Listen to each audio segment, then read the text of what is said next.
आलमी मार्केट में तेल की कीमतों में मामूली कमी रिकॉर्ड की गई है। ब्रेंट खाम तेल की कीमत $87 फी बैरल हो गई।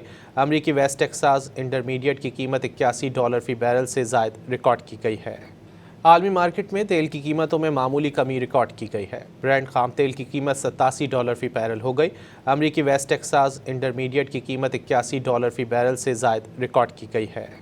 आलमी मार्केट में तेल की कीमतों में मामूली कमी रिकॉर्ड की गई है। ब्रेंट खाम तेल की कीमत $87 फी बैरल हो गई। अमरीकी वेस्ट टेक्सास इंटरमीडिएट की कीमत $81 फी बैरल से ज़ायद रिकॉर्ड की गई है।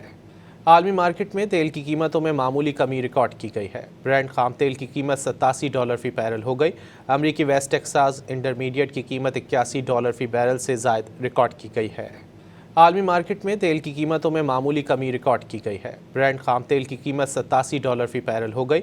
अमरीकी वेस्ट टेक्सास इंटरमीडिएट की कीमत $81 फी बैरल से ज़ायद रिकॉर्ड की गई है।